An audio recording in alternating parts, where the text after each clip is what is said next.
চলে গিয়েছিল জানুয়ারি মাসের 12 না 13 তারিখে এই চ্যানেলটা ডিলিট হয়ে গেছিলো। তো ইউটিউবে কাজ করা বন্ধুরা এত সহজ নয়, প্রচণ্ড টাফ। কমিউনিটি গাইডলাইনের একটু বাইরে গেলে স্ট্রাইক খেতে হবে। ইভিনিং বন্ধুরা, তোমাদের কাছে চলে এসেছি আজকে একটা নতুন টিপসও বলতে পারো, বা যা আমার অভিজ্ঞতা সেটা তোমাদের সাথে শেয়ার করতে চলে এসেছি। আমি যে ভুল করেছি আমার চ্যানেলে, তোমরা সেই ভুল কখনো করো না, সেই জন্যই আজকে শেয়ার করতে এসেছি। অনেকেই মানে কমেন্ট করছো, দিদিভাই একটু সাপোর্ট করো, বা দিদিভাই আমার সাবস্ক্রাইব কাটছে কেন। তো অনেকে আবার কমেন্ট করছো যে আমার এরকম ভিউজ দেখাচ্ছে বেশি, ভিউজটা সেটা পরে আবার দেখছি ওয়াইটি স্টুডিওতে গিয়ে কম কেন, এরকম নানান রকম প্রশ্ন অনেকে করছো। হ্যাঁ, তো সেইভাবে তো উত্তর দেওয়া যায় না। আর আমার তো এটা টেক চ্যানেল নয়, সেই জন্য আমি টেক চ্যানেলের হিসাবেও কোনো রকম ভিডিও করছি না, কিন্তু নিজের যা অভিজ্ঞতা সেইভাবে শেয়ার করছি। আর ভিউজ কীভাবে বাড়ানো যায় প্রত্যেকে বলছো, হ্যাঁ, যে ভিউজ কীভাবে বাড়ানো যায়। তো সত্যি কথা বলতে গেলে আমিও ইউটিউবে হয়তো নতুনই, আবার নাও। হ্যাঁ, আমার আগে প্রথম একটা চ্যানেল ছিল, সেটা আমার ডিলিট হয়ে গেছে। নিজের দোষেই হতে পারে, হয়তো অজান্তে আমি হয়তো ভুল করেছি। সেই ভুলগুলোই তোমাদের সাথে শেয়ার করব। আমার যে প্রথম চ্যানেলটা ছিল, অভিমানী ব্লগ ছিল প্রথম চ্যানেলটা, সেই চ্যানেলটা এখন নেই। তোমরা সার্চ করে দেখতে পারো, সেটা পাবে না, কমিউনিটি গাইডলাইনের বাইরে চলে গেছিলো, সেই জন্য ডিলিট হয়ে গেছে। তো সেই চ্যানেলে আমি কিছু ভুল করেছিলাম। এমনকি এই চ্যানেলটা, যেই চ্যানেলে আমি ভিডিও করছি, সেই চ্যানেলটাও আমার 4 মাসের জন্য ডিলিট হয়ে গেছিলো। তারপরে আমি রিভিউ করতে দিয়ে সেই চ্যানেলটা আবার 4 মাস পর আমি ফিরে পেয়েছি। তো 4 মাসে আমার মানে রিচ একদম ডাউন হয়ে গেছিলো, পুরোপুরি ডাউন হয়ে গেছিলো। তারপরে ভিউজ একদমই ছিল না, একদম জিরো। তো খুব কষ্ট করে আমি এই রিচটা আপ করলাম। এই কিছুদিন হলো আমার চ্যানেলটা আপ হয়েছে। আমি এপ্রিলে লাস্টের দিকে চ্যানেলটা পেয়েছিলাম, আর আমার চলে গিয়েছিল জানুয়ারি মাসের 12 না 13 তারিখে এই চ্যানেলটা ডিলিট হয়ে গেছিলো। তো ইউটিউবে কাজ করা বন্ধুরা এত সহজ নয়, প্রচণ্ড টাফ। কমিউনিটি গাইডলাইনের একটু বাইরে গেলে স্ট্রাইক খেতে হবে। আর ক্লেম তো আছেই, অন্য কোথা থেকে সং নিলে পরে ক্লেম নিতে হবে। কিন্তু আমার ভুল হয়ে গেছিলো, আমি কিছু চ্যালেঞ্জ ভিডিও করেছিলাম। সেই চ্যালেঞ্জ ভিডিওতে আমার চাইল্ড সেফটিতে এটা প্রবলেম হয়ে গেছিলো। তো বুঝতে পারছিলাম না আমি কিসের জন্য। যাই হোক, সেই ধরনের ভিডিও আমি করি না, আমি ডিলিট করে দিচ্ছি। তোমরা মনে করবে যে এইটা আমার স্ট্রাইক এসে গেছে বা এটা আমার ক্লেম এসেছে, আমি এই ভিডিওটা ডিলিট করে দেবো। কখনও করবে না বন্ধুরা।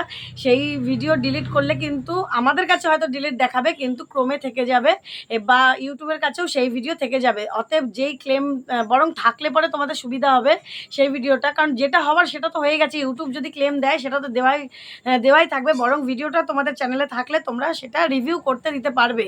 এবং সঠিক যদি কোনো ভুলবশত হয়ে যায়, তোমাদের ভিডিও যদি সঠিক থাকে, তোমরা আবার ফিরে পেতে পারো সেই চ্যানেলটা।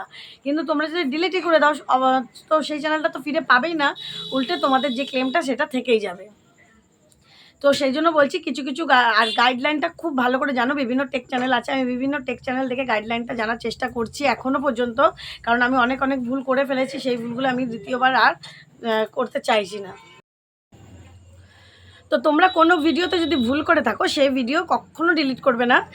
যদি তোমাদের কপিরাইট বা কপিরাইট ক্লেম পড়ে, কপিরাইট ক্লেম পড়লে কোনো অসুবিধা নেই, মনিটাইজ হয়ে যাবে, অসুবিধা হবে না। আর সাউন্ডের দিক দিয়ে যদি বলতে যাই, মানে যদি অন্য সং নাও, তোমরা কপিরাইট ছাড়া ইউটিউবেই সং পাবে, অনেক রকম সং পাবে, ইউটিউবে মিউজিক পাবে। তো সেইগুলো তোমরা নিয়ে ভিডিওর ব্যাকগ্রাউন্ডে দিতে পারো, মানে যেগুলো আমি করি। আর কি বলবো, তো যেটা হচ্ছে ভিউজ বাড়ানোর কথা অনেকে বলছো, ভিউজ কেটে যাচ্ছে যারা বলছো, অনেকে না কমেন্ট করছো, অনেক ব্লগাররা আরেকটা ব্লগারকে কমেন্ট করছো, দিদিভাই তুমি আমার চ্যানেলে আসো, আমার পরিবারে আসো, আমি তোমার পরিবারে যাচ্ছি, বা আজকে তুমি তাকে সাবস্ক্রাইব করলে সেও তোমাকে সাবস্ক্রাইব করলো। সেইগুলো ইউটিউব কিন্তু বুঝতে পারে যে সাবস্ক্রাইবের বদলে সাবস্ক্রাইব আসছে, সেই সাবস্ক্রাইবগুলো দুজনেরই কেটে যায়। অতএব তোমরা কখনো করবে না, অন্তত 24 ঘন্টা পর সাবস্ক্রাইব করবে। আর কখনো কাউকে বলবে না যে সাবস্ক্রাইবের বদলে সাবস্ক্রাইব, বা সাবস্ক্রাইব ভার্সেস সাবস্ক্রাইব, এরকম কিছু করবে না। তোমরা নর্মালভাবে ভিডিও করো, কন্টেন্ট ভালো দাও, থাম্বনেল ভালো দাও, টাইটেল ভালো দাও, আর ডেসক্রিপশানটা ভালো দাও, ট্যাগ ভালো করে লাগাও, ইউটিউব সার্চের ট্যাগগুলো লাগাও, অবশ্যই তোমাদের ভিডিওতে ভিউজ আসবে। দেখো আমার চ্যানেলে গিয়ে আমার মানে বেশ কিছুদিন ধরে একদমই ভিউজ আসতো না, বন্ধ হয়ে গেছিলো। কিন্তু এখন আমি রিসেন্টলি কভার করছি আমার চ্যানেলটাকে, রিকভার করতে পারছি অল্প অল্প করে, এখন আমার ভিউজ আসছে। আর সবথেকে বড় কথা, তোমরা এসইওটা ভালো করে শেখো। ইউটিউবের চ্যানেলের এসইওটা, ভিডিও পোস্ট করার সময় এসইওটা খুব ভালো করে, অনেক টেক চ্যানেল আছে, সেই টেক চ্যানেলগুলো খুব ভালো করে দেখো, শেখো। দেখো এসইওটা যদি করতে পারো তোমাদের ভিউজ আসবেই আসবে। আর টাইটেল ক্লিকেবল, টাইটেলটা আর থাম্বনেলটা ক্লিকেবল হতে হবে, মানে মানুষের যেন আকর্ষণ হয়, দেখেই যেন বলে এইটা বাহ দারুণ, তো এটা এটা তো আমার জানা ছিল না, মানে এরকম কিছু unique short video, unique video করার চেষ্টা করো, ঠিক আছে?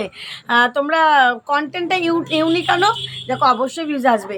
তো এই ভিডিওর পরে তোমাদের যদি কিছু মতামত থাকে, কিছু জানার থাকে, বা আমি যদি কিছু ভুল বলে থাকি সেটাও আমাকে কমেন্টে জানিও। আর আমাদের থেকে যদি কিছু জানার থাকে, আমার থেকে জানার কিছু থাকে, তোমরা কমেন্টে করো, তাহলে নেক্সট ভিডিওতে সেই টপিকটাই আসবে, ঠিক আছে? আগেও আমি বলেছি আমার কিন্তু কোনো টেক চ্যানেল নয়, আমি জাস্ট আমার অভিজ্ঞতাটা শেয়ার করলাম। আমার চ্যানেলটা যেভাবে চলে গেছে, আমি বিভিন্ন রকম চ্যালেঞ্জ ভিডিও করেছিলাম, বিভিন্ন রকম সং লাগাতাম, মানে অত বুঝতাম না বাধ্যবাধকতাটা, তাই কমিউনিটি গাইডলাইনের বাইরে চলে গিয়েছিলাম। তোমরা আবারও বলছি, বারবার বলছি, যে কমিউনিটি গাইডলাইনের বাইরে গিয়ে কোনো কাজ করো না। তোমরা ভালো করে, অনেক টেক চ্যানেল আছে, সেগুলোতে গিয়ে কমিউনিটি গাইডলাইনটাকে বোঝো, জানো ভালো করে, তারপরে ভিডিও করো, ঠিক আছে? তাহলে চ্যানেলে কোনো ক্ষতি হবে না, কোনো প্রবলেম হবে না। আর কন্টেন্ট ভালো দাও, ক্লিকেবল থাম্বনেল দাও, টাইটেল দাও, অবশ্যই ভিউজ আসবে। তো চলো, আসছি আগামী দিন আবার নতুন একটা ভিডিও নিয়ে। ততক্ষণ সবাই খুব ভালো থেকো, সুস্থ থেকো। আর ভিডিওটা যদি ভালো লাগে আমার চ্যানেলটায় গিয়ে একটা সাবস্ক্রাইব করে দিও, আর প্রচুর শেয়ার করে দিও, ঠিক আছে? তো চলো।